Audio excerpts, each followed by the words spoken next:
Le Conseil régional de Bretagne et notre assemblée ici réunie voient dans notre territoire qui la compose une mosaïque de terroirs, de talents, de richesses. Nous ne pouvons que nous en féliciter, car c'est bien au plus proche de la vie quotidienne de nos concitoyens, au cœur de nos bassins d'emploi et dans le creuset de nos patrimoines naturels et culturels, que se tisse la cohésion de notre territoire. Nous attendons tous de la mission 4 intitulée Cohésion territoriale et sociale qu'elle manifeste cette ambition partagée. Pourtant, à la lecture du bordereau proposé, plus spécifiquement dans la présentation du programme Bien vivre partout en Bretagne, nous lisons en filigrane un effet ciseau redoutable pour le tissu local. En effet, quand ce programme vise à soutenir la pluralité des initiatives communales et intercommunales, sa mise en œuvre s'opère méthodiquement selon la doxa régionale. Sa subordination complémentaire au respect d'une péréquation régionale relative à l'artificialisation des terres risque d'accentuer un déséquilibre en faveur des seules zones fortement agglomérées et métropolitaines. Serait-ce là une ambition sous-jacente ?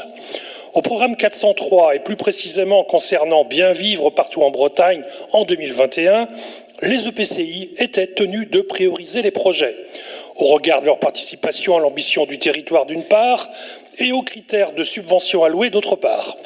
En 2022, ils ne devaient plus que collecter les besoins des collectivités au bénéfice de la région, sans se soucier du devenir des demandes exprimées, toujours selon un calendrier extrêmement contraint et en 2023, stop, on arrête tout et on réfléchit.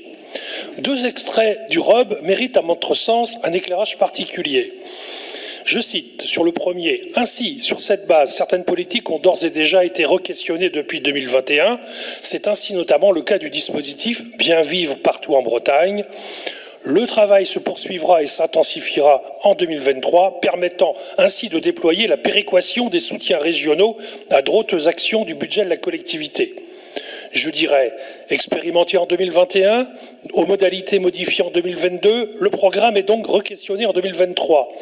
Le soutien concret est-il estimé en 2024 ou pour 2023 en parallèle de la mise en place d'un énième observatoire ? En espérant qu'à minima, les paramètres perdureront sans modification jusqu'à la fin de la programmation prévue en 2025, soit au moins 2 ans. Notre seconde interrogation porte sur le paragraphe suivant qui stipule que ce conventionnement sera articulé avec le pacte de cohérence régionale et territoriale formalisé sur le territoire plus large dans lequel s'intègre l'EPCI. Il s'agira notamment de permettre au territoire de s'inscrire dès à présent dans la trajectoire de zéro artificialisation nette.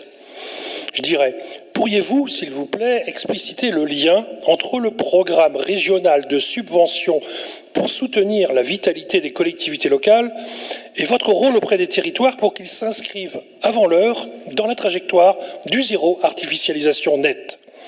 La Bretagne est championne de l'anticipation du ZAN grâce à son Stradet.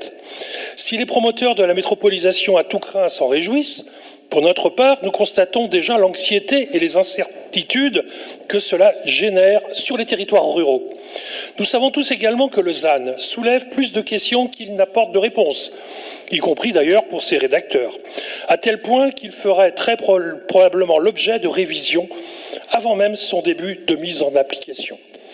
Enfin, considérons ensemble que cette mesure gouvernementale n'est absolument pas adaptée au paysage breton, dont la richesse réside dans sa constellation de villages et de hameaux. Le Conseil régional de Bretagne serait-il le bras armé de l'État pour uniformiser à marche forcée l'armature urbaine de la France, ou le soutien des Bretonnes et des Bretons pour entretenir et valoriser les spécificités de notre belle péninsule armoricaine ?